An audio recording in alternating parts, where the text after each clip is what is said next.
বুঝতে পেরেছি, কোশ্চেন বুঝতে পেরেছি। বলেন, বলবেন নাকি আমি বলবো?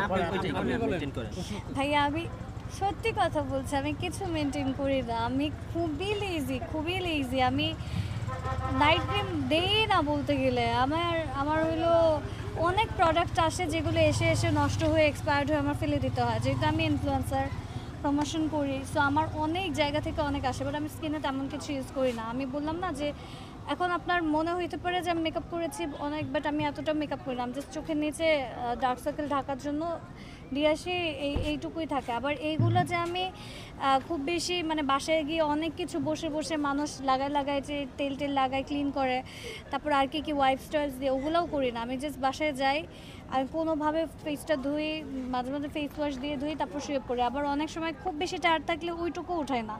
এগুলো ব্যাড মেসেজ, আমি এগুলো আসলে মানুষকে দিতে চাই না। বাট আপনারা এত করে বলছেন আমাকে দিতে হবে, তো বলতে হবে, বাট অ্যাকচুয়ালি আমার কিছু করা হয় না। বাট আই ওয়ান্ট টু, আমি এখন থেকে ট্রাই করব কিছু ভালো করার। আপু, আমরা অনেক সময় দেখি আপনি সুন্দর সুন্দর ড্রেস পরেন, বিশেষ করে হট ড্রেস পরেন। আসলে মানে আপনার অনেক সময় দেখা যায় এই ধরনের পোশাক। না, আমি কোনো হট ড্রেস পরি না। কোন ধরনের পোশাক আপনার পছন্দ, মানে কোন ধরনের? আমার হইলো কমফোর্টেবল পছন্দ। আমি একটু ওয়েস্টার্নে কমফোর্টেবল, আমার ওইটা ভালো লাগে। আর যদি আমার কোনো অনুষ্ঠানে যেতে হয়, আমার go to dress, easy dress, যদি আমি মানে সুন্দর কোনো ড্রেস না খুঁজে পাই, আমি শাড়ি পরে ফেলি। যদি আমি শাড়িতে খুব একটা কমফোর্টেবল না, বাট আমি তারপরেও তাড়াতাড়ি করে শাড়ি পরে ফেলি। আর এমনিতে আমি ওয়েস্টার্নে কমফোর্টেবল, জিন্স টি শার্ট এগুলাতে। হ্যাঁ, অনেক সময় দেখি যে আপনি খোলামেলা পোশাকও পরেন, মানে একটু না, খোলামেলা। আমি কোনো খোলামেলা পোশাক পরি না ভাই। কোনটা আমার খোলামেলা পোশাক? আমি খুবই আমার আমার কি বলে, আমার প্রফেশনের যে মডেলগুলো আছে আমার পাশাপাশি, তারা হইলো তাদের তুলনায় আমি ওরকম, আমার মনে হয় না যে আমি এমন কিছু খোলামেলা পোশাক পরি। কিছু জায়গায় আমাদের ড্রেস কোড থাকে, ওগুলো পরে আমাদেরকে শ্যুট করতে হয়, বাট নর্মালি আমার এটা পরা হয় না এরকম। আপু, এই যে কিছু কিছু লোক ব্র্যান্ড প্রমোট করে, আমরা দেখেছি তারা দোহাই দেয়, যাদের জিনিস প্রমোট করতে যায় তারা নাকি চয়েস দেয় এই ড্রেসের ব্যাপারে। আসলে এই যে হট ড্রেস পরে যাওয়া বা খোলামেলা পোশাক পরে যাওয়া, শোরুম উদ্বোধন করে, এটা আসলে কতটুকু সমাজে দায়বদ্ধতা চলে আসে?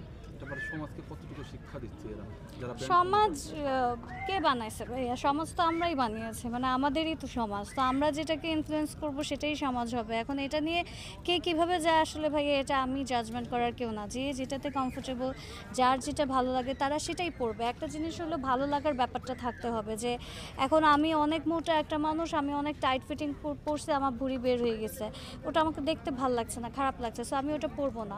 আমি একটুখানি হেলদি হয়ে গেছি, সো আমাকে ওই টাইপের একটা জিনিস পরতে হবে যেটাতে আমার ওই ফ্যাটগুলো না বোঝা যায়।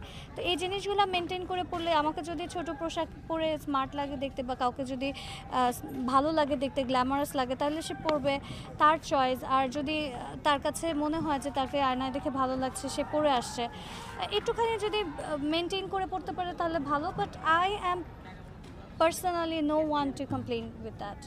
এবং সর্বশেষ আপনার দর্শকদের উদ্দেশ্যে কি বলার আছে, কি মেসেজ? দর্শকদেরকে আমি অনেক ভালোবাসি। আমি জানি না ওনারা কেন আমাদেরকে শুধু গালি দিতে থাকে। মানে আমি অ্যাকচুয়ালি অনেক ভালোবাসি সবাই। আমার মনে সবার জন্য শুধু ভালোবাসা, ভালো লাগে। আমার কারোর প্রতি, আমি আপনাদেরকে একটু আগে বললাম, আমি অনেক পজিটিভ থাকতে পছন্দ করি। সো আমার মানে ওই রকম কারোর প্রতি রাগ, অভিমান এগুলো কিছু থাকে না। কিন্তু এখন একটা ট্রেন্ড হয়ে গেছে যে মানুষ শুধু গালি দিতে থাকে।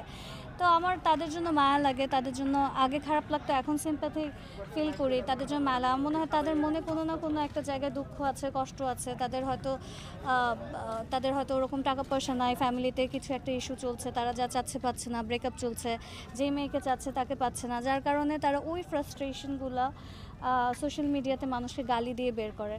তো এই জিনিসটা আমি খুব বেশি মানে মন থেকে মানি। অ্যান্ড আগে আমি রাগ হতাম তাদের উপর, এখন শুধু মায়া লাগে যে আহারে বেচারাগুলা আমাদেরকে গালি দিয়ে শান্তি নিচ্ছে, which is not a good practice, definitely not. এটা আসলে উচিত না। আমি সবাইকে বলবো যে আপনারা নিজেদের কাজে বিজি থাকেন। আপনারা যদি অনেক গরিব হন, স্পেশালি যারা বেকার মানুষ, তারা সোশ্যাল মিডিয়াতে বসে বসে বেশি গালাগালি করে। তো আপনারা বেকার থাকেন না, আপনারা কিছু একটা করেন, কাজকর্ম করেন, আপনাদের নিজেদের লাইফ গোল নিয়ে চিন্তা করেন, নিজেকে ইমপ্রুভ করার ট্রাই করেন, নিজেকে টাইম দেন, ফ্যামিলিকে টাইম দেন, নিজেকে নিয়ে বিজি থাকেন। কি করে টাকা আর্ন করতে পারবেন, নিজেদেরকে ভালো রাখবেন, অন্য কাউকে ছোট না করে নিজে কিভাবে বড় হবেন, এই জিনিসটা আপনার ভালো রাখলে পরে তাহলে আপনি হলো আগাতে পারবেন, আর আমাদেরকে গালি দিয়েও সুখ পাওয়ার দরকার পড়বে